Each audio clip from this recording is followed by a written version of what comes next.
Hi everyone, in today's video we will see how to find your TradingView username, locate profile name on app and desktop. So, on your mobile phone, you will simply click on the menu in your bottom navigation bar.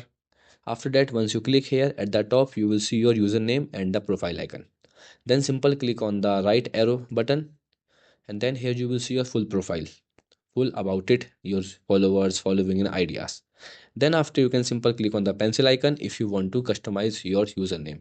Here you will see, okay, if I like and then click on check, here you will see my username will be updated. So here is how you can easily find your username on your mobile phone. Now we move to the desktop version. Now for desktop users, here you can simply click on your profile icon, here you will see, and here you will see your username. Also you can tap on your username. Then after here you will see your full profile will be open here where you will easily see full about yourself like your username, your status, your billing, your followers, ideas and scripts.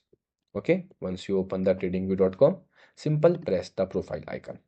Okay, goodbye.